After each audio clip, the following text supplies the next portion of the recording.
फटाफट रिवाइज करते हैं जो जो पढ़ा है अब तक। ठीक है भाई, तो अब तक देखो क्या क्या पढ़ा है हमने। बेसिक रिजिड बॉडी क्या होती है? ओके, आ गया।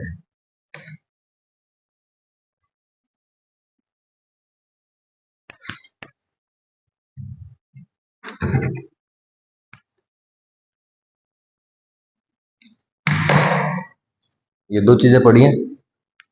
एक तो भाई बेसिक रोटेशनल मोशन क्या होता है, रिजिड बॉडी क्या होती है, जनरल मोशन क्या होता है, पढ़ लिया था ये। तो उसके बाद मोमेंट ऑफ इनर्शिया पढ़ लिया था, एम आर स्क्वायर होता है ना। उसके बाद अलग अलग बॉडीज के लिए निकाल लिया था। रॉड के लिए इस एक्सिस के थ्रू क्या होता है, एम एल स्क्वायर बाई 3, बीच में से क्या होता है, एम एल स्क्वायर बाई 12। ठीक है, फिर उसके बाद आया था रिंग के लिए एम आर स्क्वायर, डिस्क के लिए उसका आधा। ठीक है ना। फिर आया था डिस्क, हाँ डिस्क हो गया था। फिर नॉन यूनिफॉर्म डिस्क का मेथड देख लिया था। ठीक है भाई। उसके बाद ये एंगल पे रॉड्स थी तो साइन स्क्वायर थीटा आ जाता है। ठीक है। और अगर इस तरह की शीट होती है तो क्या करते हैं, इसको पिचका देते हैं, है ना। पिचका देते हैं ताकि हर एक जो मास एलिमेंट है उसका डिस्टेंस चेंज ना हो। ठीक है भाई। अच्छा, होलो स्फीयर के लिए कर लिया था 2/3 एम आर स्क्वायर। फिर उसके बाद सॉलिड स्फीयर के लिए कर लिया था 2/5 एम आर स्क्वायर। सही है भाई। अच्छा, मेरे ख्याल से ये वाला भी हो गया था क्वेश्चन। ये वाला शायद बाकी था। अब ये हो गया था, ये बाकी था, है ना।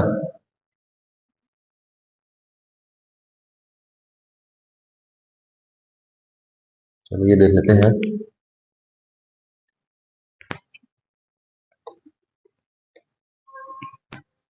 विजिबल है सबको? ठीक है। देखो भाई, मैं आपको मेथड बता देता हूँ। यहाँ पे क्या हो रहा है, एक ट्राइंगुलर प्लेट है। ठीक है, ट्राइंगुलर शीट है। शीट समझते हो, शीट है तो बोलो ऑब्वियस सी बात है, जो मास होगा वो किस में होगा, एरिया में होगा या लेंथ में होगा? एरिया में होगा, सही बात है। अच्छा, बहुत अच्छी बात है। अब मुझे ये बताओ कि एरिया में है, दैट मीन्स हमें क्या यूज करना है, सिग्मा यूज करना है, यस और नो। अच्छा, इसके अलावा ये बताओ, ये एंगल कितना दे रखा है आपको, 90 डिग्री।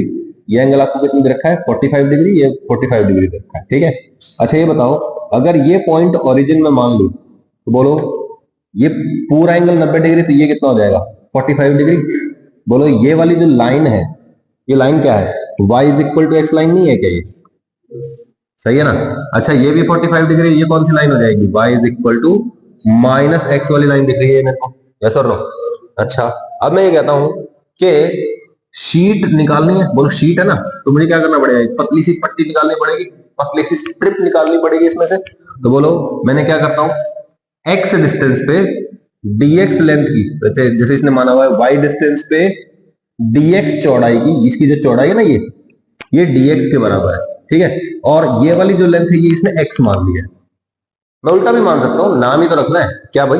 बोलो एक्स डिस्टेंस पे, इसको मैं बोलता हूं एक्स डिस्टेंस, ठीक है, पे डीएक्स लेंथ की या डीएक्स चौड़ाई की एक स्ट्रिप मैंने मानी है, जिसकी टोटल लंबाई जो है वो क्या है, वाई के बराबर है। वाई बोल रहे थे, वाई डायरेक्शन है ना ये।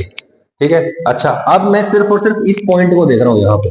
बोलो अगर ये ओरिजिन है तो ये एक्स एक्सिस हो गया, ये वाई एक्सिस हो गया, ये डिस्टेंस होता है एक्स, यहां से यहां का डिस्टेंस होता है वाई। तो इसको मैंने वाई बोल दिया अभी के लिए। ठीक है। आप एक्स और वाई को इंटरचेंज करके भी समझ जाओगे ना क्या बोल रहा हूं मैं। ठीक है। अब मुझे बताओ कि ये जो पॉइंट है, ये पॉइंट क्या होगा, ये कौन सी लाइन है, Y is equal to X line है कि नहीं है? तो यहां पे एक्स कोऑर्डिनेट और वाई कोऑर्डिनेट इक्वल होगा या नहीं होगा? सही है। तो बोलो यहां से लेके और यहां तक का डिस्टेंस कितना होगा, एक्स के बराबर ही होगा। बोलो डिस्टेंस तो ये वाई है, लेकिन वाई और एक्स क्या है, इक्वल है, यस और नो।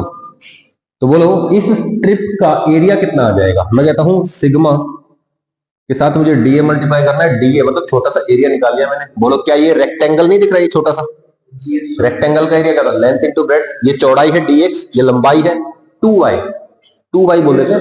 ठीक है। तो एरिया इज इक्वल टू बोलो 2y into DX, which is equal to 2x into DX, yes और नो। एरिया पता चल गया, कोई दिक्कत है इसमें? अच्छा, अब मैं इसको सिग्मा से मल्टीप्लाई कर दूं तो क्या आ जाएगा, ये डीएम नहीं आ जाएगा?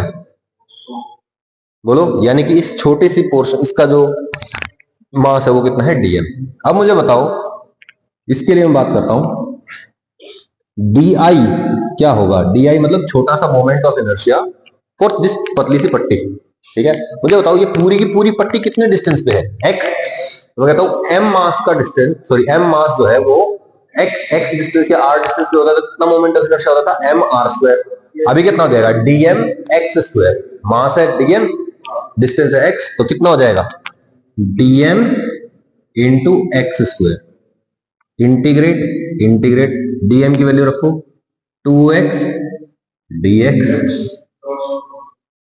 एक्स स्क्वायर, कोई दिक्कत नहीं। हाँ सिग्मा, सिग्मा भी आएगा ऑब्वियसली, सिग्मा, और यहाँ पे भी सिग्मा लगा दो, डीएम की जरूरत नहीं, यहाँ पे सिग्मा लगा दो, इंटीग्रेट, कोई दिक्कत है। अब मुझे बताओ इंटीग्रेशन कहां से कहां तक करोगे, ये आपको थोड़ा सोचना पड़ेगा। देखो ये जो लेंथ है ये कितनी दे रखी है, एल लेंथ दे रखी है, सही है। अब आपको ये लेंथ और ये लेंथ निकालनी है, या मैं कहूं कि ये वाली लेंथ निकालनी है। सोच के देखो ये कितना आता है, L/√2 आएगा। ये कैसे आता है, देखो ऊपर वाला ट्राइंगल देख रहे हैं, ठीक है। लेट्स से कि ये लेंथ जो है ये कुछ ए लेंथ के बराबर है, ये ए है यहां से यहां तक, सही है। बोलो ये पूरी कितनी थी, एल लेंथ थी, तो बोलो ये कितनी हो जाएगी, L/2। ये एंगल आपको पता है, ये एंगल भी आपको पता है, बोलो ये ए और यहां पे कितना आ जाएगा, बोलो ए, ये 45 डिग्री है ना, बोलो कितना है 45 डिग्री, तो ए cos 45 डिग्री है ना, एक सेकंड, ये 45 डिग्री है ना, ये भी 45 डिग्री है, तो ए की वैल्यू निकालते हैं, A cos 45 degree is equal to L/2, A cos 45 degree is equal to L/2 होगा। cos 45 क्या होता है, 1/√2, काट दो, a is equal to L/√2, a is equal to L/√2 आ गए, तो कोई बात नहीं, ठीक है कर लेंगे इसको भी। a की वैल्यू आ गई L/√2, इसको फिर मैं क्या करता हूं, इसको cos 45 से मल्टीप्लाई करता हूं, ये वाली लेंथ आनी चाहिए मेरे पास, कितना आएगा बोलो, एक, ये तो L/2 ही आ जाएगा वापस। हाँ तो कोई बात नहीं, ये L/√2 नहीं है, ये है L/2 ही है, ठीक है भाई, L/2 ही आएगा ये। अगर क्वेश्चन में दे रखा है L/√2 तो बात अलग है, अगर नहीं दे रखा है तो L/2 आती है ये लेंथ, ठीक है। वैसे भी आप tan theta is equal to perpendicular by base भी कर सकते हो, ठीक है। जैसे यहाँ पे tangent 45 degree is equal to perpendicular by base, ये L/2 है, तो ये भी कितना आएगा बाद में, L/2 आ जाएगा, ठीक है। तो L/2, बोलो अब who is the variable, x is the variable है, बोलो भाई x is the variable, limit कहां से कहां तक लगेगी, 0 से L/2 तक, ठीक, खत्म हो गया। अच्छा यहां पे अगर आप इसको y मानते हो, ठीक है, तो ऑब्वियस सी बात है यहां से लेके यहां तक वैल्यू जाएगी, सही है। अगर मान लो कि यहां पे ये x है और यहां पे मैं क्या लेता हूं, dx की बजाय dy ले लेता हूं, और x की जगह फिर y लेना पड़ेगा, तो बोलो 0 से शुरू होती है y की वैल्यू, ये y की वैल्यू है, ये 0 से शुरू होती है और कहां तक जाती है, l तक जाती है, तो फिर 0 से l तक इंटीग्रेशन होगा। तो ये ध्यान रखना है कि कौन सा वेरिएबल ऑफ इंटीग्रेशन, अगर यहाँ पे x है तो x की लिमिट लगेगी, और अगर यहाँ y है तो y की लिमिट लगेगी। सॉल्व करने का तरीका समझ में आ गया।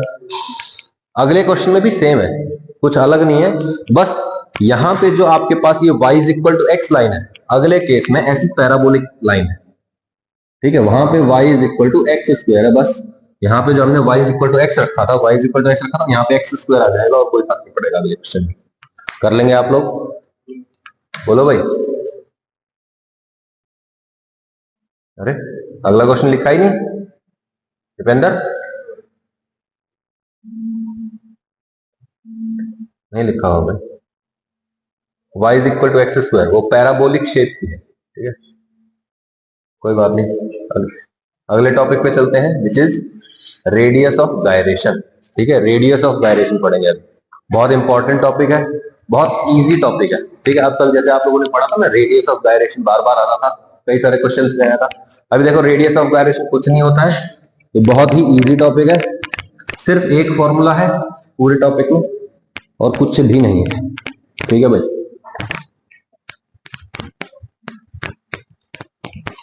Radius of gyration, radius of gyration basically होता है कि अगर आप क्या करते हैं, किसी भी बॉडी के लिए सारे के सारे मास को किसी के डिस्टेंस पे अज्यूम करते, सारा मास कहां होता, के डिस्टेंस पे होता, तो उसका मोमेंट ऑफ इनर्शिया कितना होता है, एम के स्क्वायर।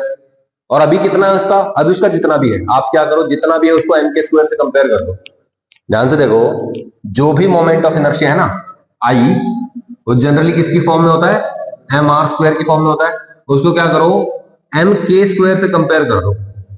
फिर देखो एम से एम तो हमेशा कट जाएगा, के की वैल्यू निकालो, के की वैल्यू यहां पे आ रही है, सही है। तो ये जो के की वैल्यू आई है ना, दिस के इज रेडियस ऑफ गायरेशन। समझ में आया? मोमेंट ऑफ इनर्शिया को किससे कंपेयर कर देंगे, M K square, M K square, M K square, वहां से सॉल्व करेंगे, के की वैल्यू जो भी आएगी that is radius of gyration. सही है। अब देखो डिस्क के लिए, सॉरी रिंग के लिए देखो, I is equal to M R square होता है, किससे कंपेयर कर दो, एम के स्क्वायर से, एम से एम कट जाएगा, K square equal to R square, K equal to plus minus R, negative होगा नहीं तो पॉजिटिव आंसर ले लेंगे, हो गया।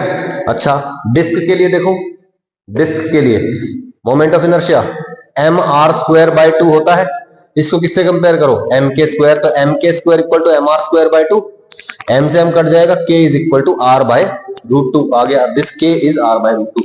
तो इसको अंग्रेजी में ऐसे बोलेंगे, radius of gyration for disk is R by root 2। नहीं आई बात समझ में? सही है। होलोस्फीयर को देखो, होलोस्फीयर कितना होता है, 2/3 एम आर स्क्वायर, इसको किससे कंपेयर करो, एम के स्क्वायर, एम से एम कट जाएगा, K is equal to √2/√3 are, हो गया। सेम टू सेम क्वेश्चन यहां आ जाएगा आपके पास, सॉलिड स्फीयर के लिए कितना होता है, 2/5 एम आर स्क्वायर, इसको कंपेयर करो, एम के स्क्वायर से एम कटा, के की वैल्यू √2/√5 इंटू आर, कोई दिक्कत आ गया ना। Radius of gyration for solid sphere is √2/√5 R, सही है। रॉड के लिए देख लो, क्या करोगे, M K square is equal to M L square by 3, सही है। तो बोलो के की वैल्यू क्या आ गई, L/√3। जनरली कोई भी बॉडी अगर आपके पास है, इन जनरल कोई भी बॉडी होती है, तो क्या करेंगे, M K square equal to आई करेंगे, बोलो एम को इधर ले जाओ, सही है, फिर रूट ले लो, क्या आ जाएगा, √I/L, this is the value of के, हो गया, कोई दिक्कत ही नहीं है इसमें, ठीक है। Parallel axis theorem, parallel axis theorem क्या कहती है, देखो भाई, पैरेलल एक्सिस थ्योरम ये कह रही है कि अगर आप किसी भी जनरल एक्सिस के अबाउट, किसी भी जनरल एक्सिस के अबाउट मोमेंट ऑफ इनर्शिया निकालना चाहते हो, किसी भी जनरल एक्सिस के अबाउट मोमेंट ऑफ इनर्शिया निकालना चाहते हो, तो क्या करो, सेंटर ऑफ मास के अबाउट निकाल लो पहले, सेंटर ऑफ मास वाला मोमेंट ऑफ इनर्शिया आ गया, और सेंटर ऑफ मास से जो एक्सिस है जिसके अबाउट हमको निकालना है, उसका डिस्टेंस अगर d है, तो क्या करेंगे, सेंटर ऑफ मास वाले में एम डी स्क्वायर एड कर दो, वही क्या आ जाएगा, एक्सिस के अबाउट मोमेंट ऑफ इनर्शिया आ जाएगा। सेंटर ऑफ मास वाले में क्या ऐड कर देंगे, एम डी स्क्वायर, डी क्या है, distance of axis from centre of मास, सही है, और ये क्या है, मास ऑफ द बॉडी, कोई दिक्कत है इसमें। देखो भाई, मान लो कि यहाँ पे ये मेरा सेंटर ऑफ मास वाला एक्सिस है, ठीक है, सेंटर ऑफ मास वाला एक्सिस ये है, इसके अबाउट जो मोमेंट ऑफ इनर्शिया वो कितना है, ICOM, कितना है भाई, ICOM। तो बताओ, ये एक नया एक्सिस है, फर्स्ट एक्सिस है, ठीक है, इसका डिस्टेंस कितना है, d1, तो I1 की वैल्यू क्या आ जाएगी, इसमें ICOM में md1 स्क्वायर ऐड कर दो, सही है भाई। तो बोलो I1 is equal to ICOM plus md1 square. ध्यान रखना है आपको कि सेंटर ऑफ मास में ही md स्क्वायर जुड़ेगा, सेंटर ऑफ मास के मोमेंट ऑफ इनर्शिया में ही md स्क्वायर जुड़ेगा, किसी और में नहीं जोड़ देना है, सही है। कहीं आप ऐसा नहीं करना है कि I1 is equal to I2 plus m into d1 plus d2 का होल स्क्वायर, ये गलत हो जाएगा, इसलिए यहां पे काटा भी मारा हुआ है, ठीक है भाई, याद रहेगी ये बात। तो बोलो I1 is equal to I2 plus m d1 plus d2 square नहीं होगा, क्यों, क्योंकि I2 जो है सेंटर ऑफ मास वाला नहीं है, सेंटर ऑफ मास वाले में ही जुड़ेगा md स्क्वायर, कोई दिक्कत है इसमें, सही है भाई। दक्ष को थोड़ी नींद आ रही है क्या, पक्का? पहले क्या निकालोगे, सेंटर ऑफ मास के अबाउट निकालोगे plus md square, centre of mass ICOM, I centre mass plus md square, कर लोगे, हो गया ना, बड़ा ही सिंपल है, ठीक है। मैंने सीधा सीधा ही एक एडवांस क्वेश्चन दे दिया है आपको, कहो तो ये बाद में कमाऊं, पहले इजी करके फिर ये इसमें भी कर सकते हैं, पहले इजी कर लेते हैं, कोई बात नहीं। देखो, find moment of inertia of following about indicated axis, ठीक है, इंडिकेटेड एक्सिस के अबाउट बताना है, ये है मेरा एक्सिस ऑफ रोटेशन जिसके अबाउट ये डिस्क का मोमेंट ऑफ इनर्शिया बताना है। देखो मुझे बताओ डिस्क का सेंटर ऑफ मास कहाँ होता है, उसके सेंटर पे होता है, यस और नो। सेंटर ऑफ मास के अबाउट जो मोमेंट ऑफ इनर्शिया कितना है, mr²/2। अब बताओ एक्सिस ऑफ सेंटर ऑफ मास और ये जो एक्सिस है इसके बीच का डिस्टेंस कितना है, r। तो क्या कर दूं, इसमें mr² ऐड कर दूंगा, बस हो गया 3/2 mr² इसका आंसर। नहीं आई बात होगी, सही है। तो पहले ध्यान रखना है, स्पेशल बात यही है कि सेंटर ऑफ मास के अबाउट निकालना है, किसी भी अरे गहरे नत्थु खैरे एक्सिस के अबाउट नहीं निकालना है, ठीक है भाई, कोई दिक्कत। ठीक है, अब देखते हैं, ये देखो ये रिंग है, इसके सेंटर से कितना डिस्टेंस है, r/√2 डिस्टेंस पे एक एक्सिस ऑफ रोटेशन है, इसके अबाउट बॉडी घूम रही है, ठीक है। अब बताना है, बोलो सेंटर ऑफ मास कितना था, mr² plus m into r/√2²। बोलो सेंटर ऑफ मास वाला पता है, सेंटर ऑफ मास वाले में कितना जोड़ दोगे, md², d कितना है r/√2, तो d की जगह तो r/√2 का स्क्वायर आ गया ना, 3/2 mr²। नहीं आई बात समझ में, सही है। अब देखते हैं होलोस्फीयर, ठीक है भाई।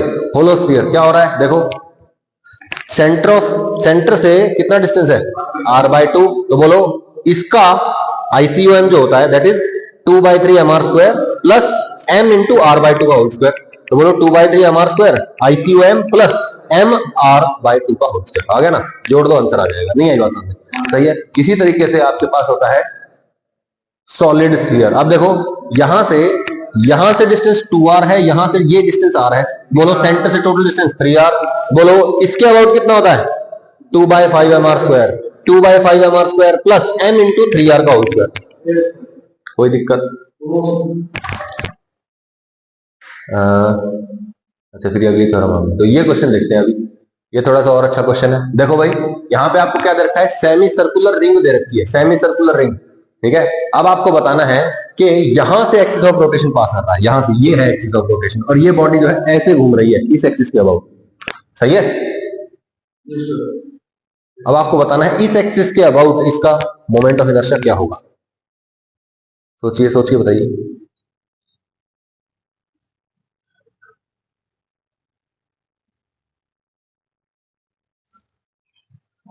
कैसे निकालेंगे, मैंने आंसर नहीं मांगा है, तरीका मांगा है। पहले सेंटर ऑफ मास के अबाउट निकालेंगे, ठीक है। सेंटर ऑफ मास कहां होगा, यहां होगा ना, नहीं यहां नहीं होगा भाई, यहां होगा।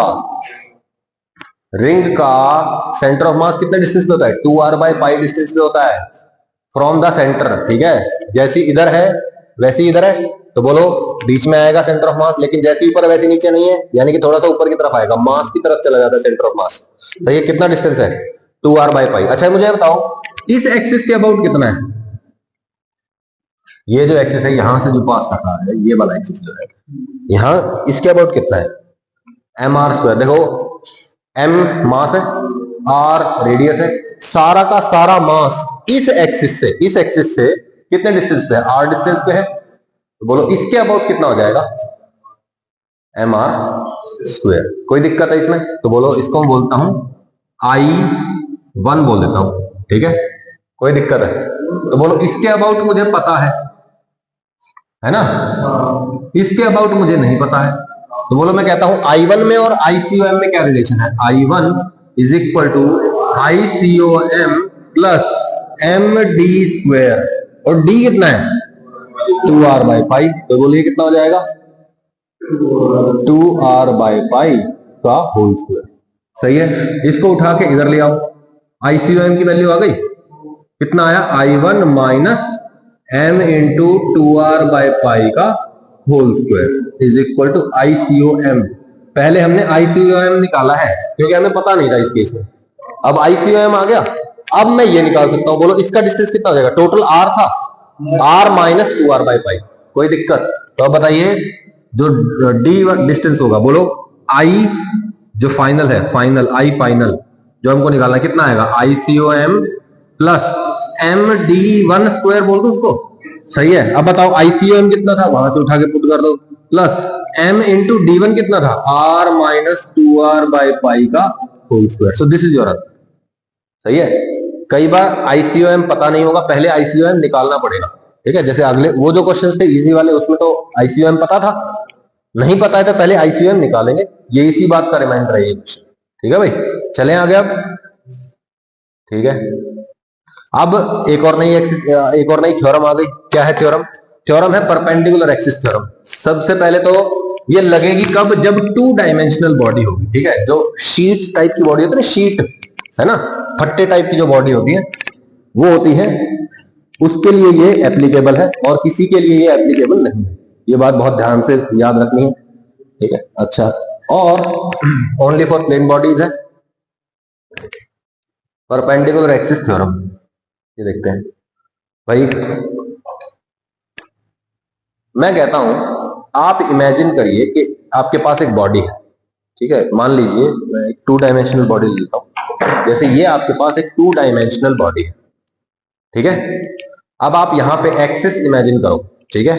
एक्सिस इमेजिन करिए कि ये आपका एक्स एक्सिस है, ये आपका वाई एक्सिस है और ये आपका जेड एक्सिस है, ओके। अब मुझे बताओ, एक्स एक्सिस के अबाउट जब ये बॉडी घूमेगी तो ये ऐसे ऐसे घूमेगी, यस और नो? अच्छा, ये वाई एक्सिस के अबाउट जब घूमेगी, ये है वाई एक्सिस, तो इसके अबाउट कैसे घूमेगी? ऐसे ऐसे घूमेगी, सही है। और जेड एक्सिस के अबाउट ये कैसे घूमेगी? ऐसे ऐसे घूमेगी, यस और नो? सही है। तो जो जेड एक्सिस के अबाउट घूमेगी, जेड एक्सिस के अबाउट जो मोमेंट ऑफ इनर्शिया आएगा वो एक्स और वाई के सम के बराबर होगा। पहले एक्स के अबाउट निकाल लो, फिर वाई के अबाउट निकाल लो, फिर जेड के, उनको ऐड कर दो, जेड के अबाउट आ जाएगा, है ना? बड़ा सिंपल। अच्छा, मान लीजिए आपके पास जो अब तक रिंग जो थी वो किस तरीके से घूम रही थी? देखो, ये ऐसे होती थी रिंग, यस और नो? और जो ये होता था, ये एक्सिस ऑफ रोटेशन, ये इसके परपेंडिकुलर होता था, यस और नो? बॉडी के प्लेन में जो होता है वो होता है एक्स और वाई, यस और नो? और उसके बॉडी के परपेंडिकुलर जो होता है वो हमेशा होता है जेड, सही है भाई? तो बताओ, पहले एक्स के अबाउट निकाले, फिर वाई जो है ऐसे पास करना होगा, ठीक है। और उन दोनों को ऐड करें तब जाके मेरे पास क्या आएगा? जेड के अबाउट आएगा। लेकिन मैंने तो पहले ही जेड के अबाउट निकाल लिया, तो अब मुझे एक्स और वाई के अबाउट निकालना है, सही है। अगर एक्स और वाई वाला पता है तो जेड, उनको ऐड कर दो, जेड वाला आ जाएगा। जेड वाला पता है तो एक्स और वाई वाला निकालना है, कुछ दिमाग लगा के। अच्छा, मुझे ये बताओ, मेरे पास एक रिंग है, ठीक है, रिंग है मेरे पास एक, उसको मैं क्या कर रहा हूं, उसको एक बार तो मैंने क्या किया, जैसे ये रिंग है, मान लीजिए यहाँ पे ये ऐसी एक ये रिंग है, ठीक है। तो मैंने उसको ऐसे ऐसे घुमाया और फिर मैंने उसको इस एक्सिस के अबाउट घुमाया, ऐसे ऐसे। बोलो, दोनों का मोमेंट ऑफ इनर्शिया सेम आएगा या नहीं आएगा? सेम आएगा, क्योंकि सिमेट्रिकल बॉडी है। इससे भी देख सकते हैं, देखो ये देखो, बढ़िया है, ये काम आया आज, ठीक है। देखो, अब तक हम कैसे घुमा रहे थे, यहां होता था एक्सिस ऑफ रोटेशन, यहां होता था, ठीक है, और ये बॉडी ऐसे ऐसे घूमती थी, ठीक है भाई। अभी ये हो गया एक्स एक्सिस, तो इसके अबाउट ये कैसे घूमेगी? ऐसे ऐसे घूमेगी, सही है। इसका ऐसे ऐसे घूमना याद रखोगे आप? अब मैं कहता हूं ये हो गया वाई एक्सिस, इसके अबाउट घुमाओ इसको, ऐसे ऐसे घूम रही है। बोलो, क्या ऐसे घूमने का मोमेंट ऑफ इनर्शिया और ऐसे घूमने का मोमेंट ऑफ इनर्शिया सेम नहीं आएगा? एक ही तो बात है, सिमेट्रिकल बॉडी है भाई।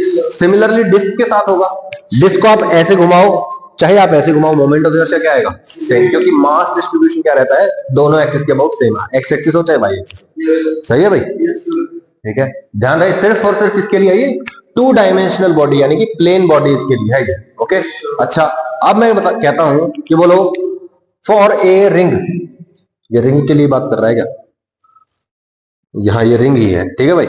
तो ये हो गया रिंग, ठीक है। ये जो रिंग है ना वो इसी प्लेन में, बोर्ड के प्लेन में है, ओके।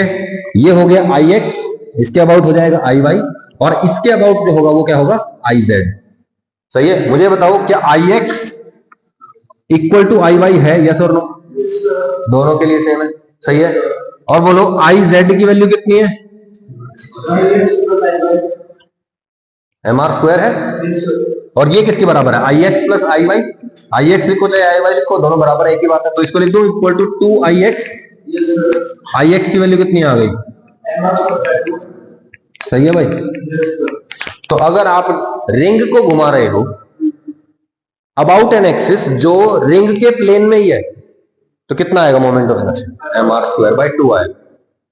सिमिलरली डिस्क के लिए सोच लो, बोलो, डिस्क को ऐसे घुमाओगे चाहे ऐसे घुमाओगे, बात तो एक ही है, सही है। अच्छा बोलो, आई जेड कितना है उस केस में? इज इक्वल टू 2ix हो जाएगा। ix की वैल्यू कितनी आ जाएगी, mr²/4।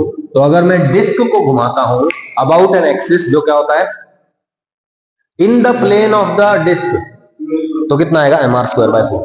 और अगर आपको बोल दिया जाए passing through the centre but perpendicular to the plane of the disk axis of rotation है, तो mr²/2। सही है। और इन द प्लेन आ जाए तो उसका आधा कर देंगे, कोई दिक्कत नहीं होनी चाहिए उसमें, कोई भी समस्या है ठीक है। अच्छा आगे भाई, जैसे ये डिस्क के लिए ही है तो ये आ गया mr²/4। अगर रिंग के लिए होता तो mr²/2। ठीक है। अच्छा अभी हमने एक क्वेश्चन देखा था स्टार्टिंग में, मोमेंट ऑफ फोर्स बाद में देखेंगे। हमने एक क्वेश्चन देखा था स्टार्टिंग, मैंने कहा था कि हम उसको बाद में करेंगे, तो बोलो भाई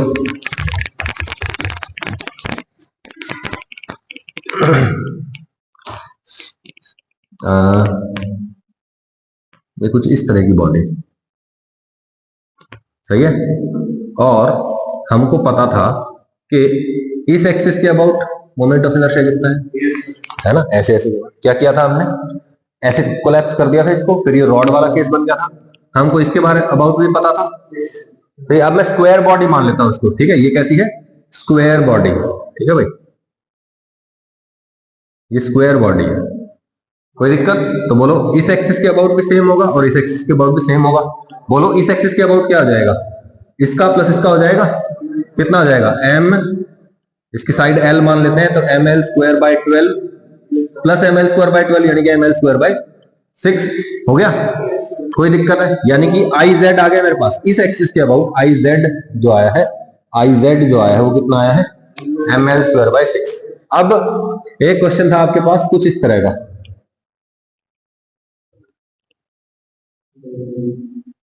डायगोनल से पास होता है, ऐसे ऐसे घूम रही थी बॉडी, सही है। मुझे बताओ बॉडी को ऐसे घुमाऊं या ऐसे घुमाऊं इस एक्सिस के अबाउट, बात तो एक ही है। तो बोलो उसको मैं क्या बोल देता हूं, इसको मैं बोल देता हूं ix और इसको मैं बोल देता हूं iy, और ix और iy क्या हो जाएंगे, इक्वल ix प्लस iy is equal to iz। iz कितना है, ml²/6। तो बोलो iz is equal to 2ix, ix is equal to ml²/12। सही है, ध्यान रखना सिर्फ स्क्वायर बॉडी के लिए होगा, डायगोनल उसके लिए, रेक्टेंगुलर के लिए नहीं निकलेगा। ओके कोई दिक्कत, ठीक है। तो आ गया उसका आंसर भी, पिछला वाला एक पॉइंट था बाकी, ठीक है। मोमेंट ऑफ फोर्स, ठीक है भाई। अभी ये बहुत ही इंपॉर्टेंट टॉपिक है। टाइम क्या हो गया मुझे बताओ, टाइम पता है 9:33। वीडियो कितनी लंबी होगी, 27 और पड़ेगा, कोई दिक्कत नहीं है, ठीक है भाई। तो मोमेंट ऑफ फोर्स देखते हैं अभी। देखो मोमेंट ऑफ फोर्स, देखो चैप्टर ऐसा है, मैंने आपको बताया था एनालॉजी देखेंगे, किस क्या देखेंगे, एनालॉजी देखेंगे पिछले चैप्टर से, सही है। पिछले चैप्टर में जैसा था अब उसका नाम बदल दो, अपना नया टॉपिक हो जाएगा, सही है। तो अब तक फोर्स पड़ा हुआ था, फोर्स क्या होता था, ट्रांसलेशनल एफर्ट बोलते थे उसको हम, है ना, कि भाई सीधी रेखा में चलाने के लिए किसी ऑब्जेक्ट पे जो एफर्ट लगाया जा रहा है, उसके मोशन की स्टेट को चेंज करने के लिए जो एफर्ट लगाया जा रहा है, दैट इज कॉल्ड फोर्स। अब रोटेशनल स्टेट को चेंज करने के लिए जो एफर्ट लगाया जाएगा, दैट इज कॉल्ड टॉर्क, ठीक है। इनर्शिया था, रोटेशनल बनाना था उसको, तो क्या कर दिया, मोमेंट ऑफ इनर्शिया लगा दिया। फोर्स था, उसको रोटेशनल में कन्वर्ट करना था, मोमेंट ऑफ फोर्स लगा दिया। मोमेंटम के आगे भी आप मोमेंट ऑफ मोमेंटम लगा सकते हो, ठीक है, ठीक है ना। अच्छा ठीक है, आ जाओ अब। तो मोमेंट ऑफ फोर्स यानी कि टॉर्क जो होता है, ये क्या होता है basically, effort to rotate a body about a given axis, ठीक है भाई।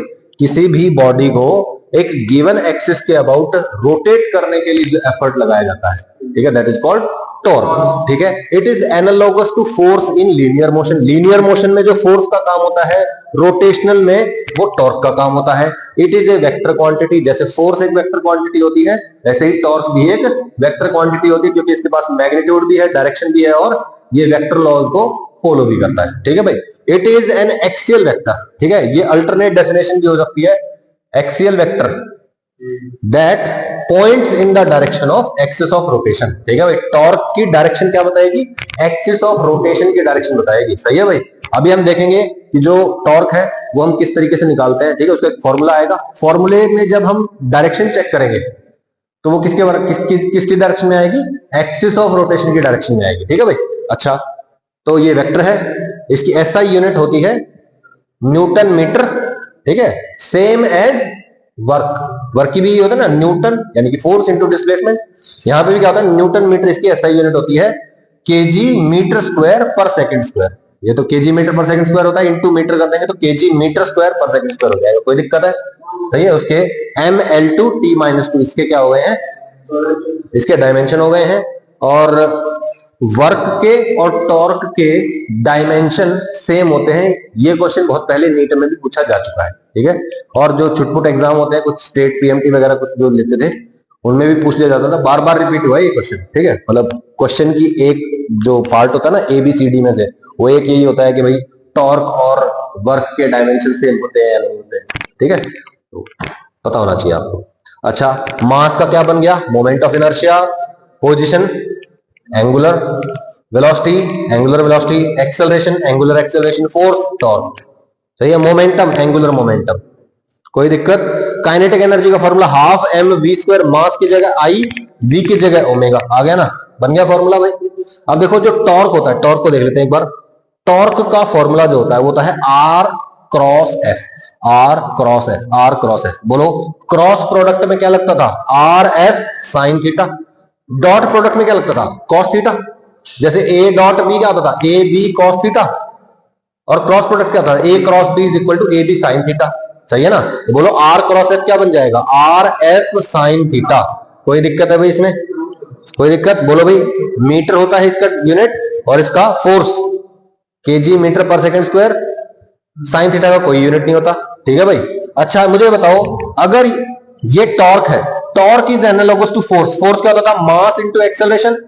मास इंटू एक्सेलरेशन, इसको इससे मल्टीप्लाई करते हैं, मास इंटू एक्सेलरेशन। तो इधर क्या करेंगे, आई को अल्फा से मल्टीप्लाई करेंगे, तो टॉर्क जो है उसका एक और फॉर्मूला होता है आई इंटू अल्फा। आई इंटू अल्फा। बोलो भाई, अल्फा की यूनिट क्या होती है, radian per second square, dimension per second square, moment of inertia KG metre square. सही है ना। mr square, mass into distance square, KG into metre square per second square. बोलो, दोनों का सेम आ गया ना।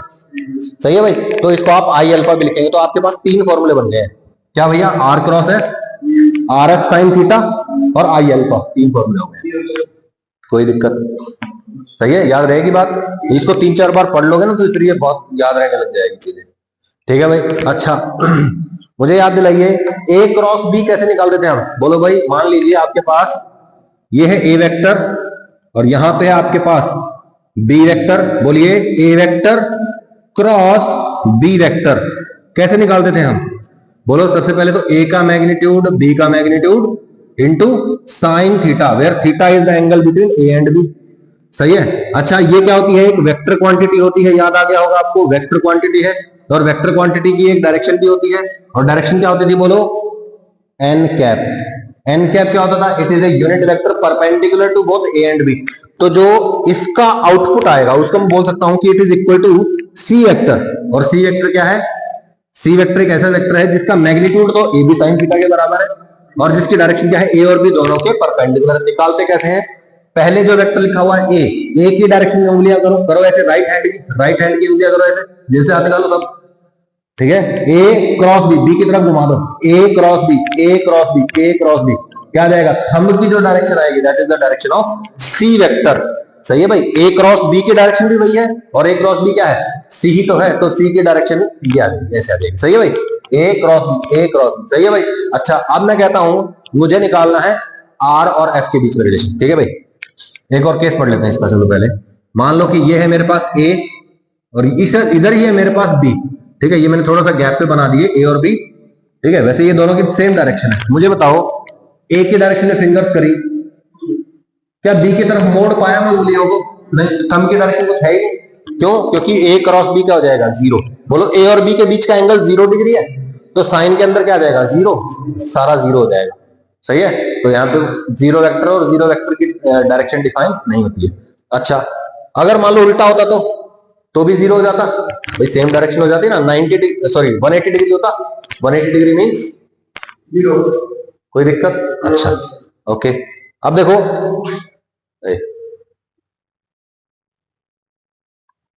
ये इधर नहीं आएगी फोर्स, इधर आएगी फोर्स, ठीक है भाई। कोई दिक्कत है? ठीक है। अच्छा, तो हम क्या करते हैं, हम पहले देखते हैं आर क्या होता है। आर जो होता है, it is the vector of point of application of force from axis of rotation. Axis of rotation से जिस पॉइंट पे फोर्स लग रही है, point of application of force, axis of rotation से जिस पॉइंट पे फोर्स लग रही है वहां का वेक्टर। वेक्टर कैसे निकालते हैं? स्टार्टिंग पॉइंट से एंडिंग पॉइंट, स्टार्टिंग पॉइंट से एंडिंग पॉइंट तक। तो बोलो ये है मेरा एक्सिस ऑफ रोटेशन यहाँ पे, ठीक है भाई, ये मेरा एक्सिस ऑफ रोटेशन है। ये बॉडी जो है इस एक्सिस के अबाउट ऐसे करके घूम सकती है, ठीक है, ऐसे करके ये बॉडी रोटेट कर सकती है ऐसे, ठीक है भाई। तो बोलो यहां से इस पॉइंट पे फोर्स लग रहा है, तो यहां से यहां तक एक वेक्टर मैंने बनाया है। This vector is called R vector. समझ में आया?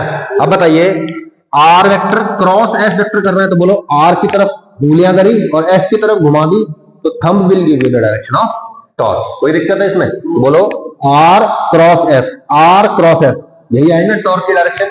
सो this is the direction of torque. बाहर निकलने वाले को डॉट लिखते हैं और अंदर जाने वाले को क्रॉस लिखते हैं। याद आ गया ना? ये तो पढ़ा हुआ है हमने बहुत अच्छे से, ठीक है भाई। अच्छा ये बताइए, उल्टा केस यहां पे हो रहा है। बोलो ये है एक्सिस ऑफ रोटेशन, यहां से यहां तक आर वेक्टर बनेगा, this is R cross F. बोलो अंदर गया ना, अंदर जा रहा है तो डायरेक्शन ऑफ टॉर्क किया जाएगा। नहीं आई बात समझ में? सही है। अच्छा, अगर मुझे टॉर्क जीरो करना है, देखो टॉर्क को क्या करना है? जीरो। तो मेरे पास कई तरीके हैं। क्या क्या भाई? या तो मैं आर को जीरो कर दूं, आर मतलब distance of axis of rotation from point of application of force, जहां पे फोर्स लग रहा है उसका एक्सिस ऑफ रोटेशन से डिस्टेंस। अगर वही जीरो हो गया, फोर्स कहां लगने लग जाए? एक्सिस ऑफ रोटेशन पे। मान लीजिए दरवाजा है और जो हिंज है उसका हिंज, आप वहीं पे फोर्स लगाने लग जाओ, उसके ऊपर धक्का मारने लग जाओ, दरवाजा खुलेगा क्या? कभी नहीं खुलेगा। क्यों? क्योंकि टॉर्क जीरो है, और टॉर्क जीरो है तो रोटेशनल एफर्ट होगा ही नहीं। सही है। तो या तो मैं आर जीरो कर दूं, या एफ जीरो कर दूं, या फिर थीटा ऐसा कर दूं कि टोटल क्या हो जाए? जीरो। बोलो साइन थीटा जीरो करना है, क्या क्या पॉसिबिलिटी है? या तो 0 डिग्री या फिर 180 डिग्री। सही है भाई। तो मान लीजिए अगर दरवाजा ऐसे खुलने वाला है, तो अगर मैं क्या करता हूं, ऐसे खींचने लग जाऊं उसको, तो बोलो आर वेक्टर इधर था, एफ वेक्टर भी इधर है, एंगल हो गया जीरो। बोलो ऐसे खींचने से वो दरवाजा उखड़ सकता है, घूमेगा नहीं। सही है। अगर मैं उस दरवाजे को ऐसे धक्का मारने लग जाऊं तो भी नहीं खुलेगा, ना बंद होगा। सही बात है, घूमेगा ही नहीं। क्यों? क्योंकि वहां पे थीटा ऐसा हो गया कि मेरा टॉर्क क्या हो गया? जीरो। कोई दिक्कत है इसमें? बिल्कुल सिंपल है। चलो भाई, तो मेरे ख्याल से यहां तक आपको कोई भी डाउट नहीं है। सही है भाई? तो बोलिए, कोई भी डाउट है तो आप मेरे को बिल्कुल बिना हिचक के बता सकते हैं। सही है। What is R? What is R? Vector of point of application of force from axis of rotation. Axis of rotation से डिस्टेंस है बेसिकली, एक्सिस ऑफ रोटेशन से परपेंडिकुलर डिस्टेंस है, एक्सिस ऑफ रोटेशन से परपेंडिकुलर डिस्टेंस है। ठीक है भाई? कोई दिक्कत? चलो, और फोर्स क्या है? फोर्स की जो फोर्स लग रही है, और थीटा क्या है? Angle between R and F, angle between R and F. सही है भाई? अच्छा, कोई भी दो वेक्टर्स के बीच का एंगल कैसे निकालते हैं? कोई भी दो वेक्टर्स के बीच का एंगल कैसे निकालते हैं? या तो टेल को टेल पे रख दो, या फिर हेड को हेड पे रख दो, फिर जो एंगल बनता है छोटे वाला, that is called the angle between the vectors. ठीक है भाई? अब मान लीजिए जैसे यहां पे आपके पास आर वेक्टर हो गया और ऐसे आपके पास एफ वेक्टर हो गया, तो आप ये एंगल नहीं बोलेंगे कभी भी। क्यों भाई? क्योंकि टेल पे टेल नहीं रखा हुआ। तो आप क्या करेंगे? इसको उठा के थोड़ा आगे सरका दो, तो ये वेक्टर ऐसे हो जाएगा। So this is your R vector and this is your F vector, so this is let's say 60 degree. सही, this is the angle between vectors. कोई भी दिक्कत, कोई भी समस्या? पक्का? प्रॉमिस? सही है ना? आगे चले थोड़ा सा? ठीक है। अच्छा, अब देखो, अभी अभी जो आगे आने वाला है वो बता देता हूं आपको। देखो भाई, ये जो आर एफ साइन थीटा है, आर एफ साइन थीटा, इसमें मैं साइन थीटा को एफ के साथ भी मल्टीप्लाई कर सकता हूँ और मैं इसको आर के साथ भी मल्टीप्लाई कर सकता हूँ। तो इसको मैं दो तरीके से लिख सकता हूँ। ठीक है भाई? क्या क्या लिख सकता हूँ? देखिए, R sine theta into F, या फिर क्या लिख सकता हूँ? R into F sine theta. कोई भी समस्या भाई? सही है भाई? R sine theta into F, या फिर R into F sine theta. अब देखो, ये क्या है? ये आर का परपेंडिकुलर कंपोनेंट ही तो है, सोच के देखना, इंटू एफ। और ये क्या है?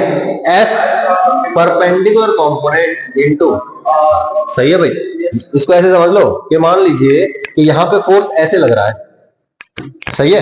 तो बोलो फोर्स के दो हिस्से होंगे, एक तो ये वाला हिस्सा होगा इधर वाला कंपोनेंट, और एक होगा इधर वाला कंपोनेंट। बोलो क्या इधर वाला कंपोनेंट घुमा सकता है क्या दरवाजे को? यानी कि इसका कोई हिस्सा नहीं है, सिर्फ और सिर्फ फोर्स के परपेंडिकुलर वाले कंपोनेंट से ही चलेगा। यस और नो?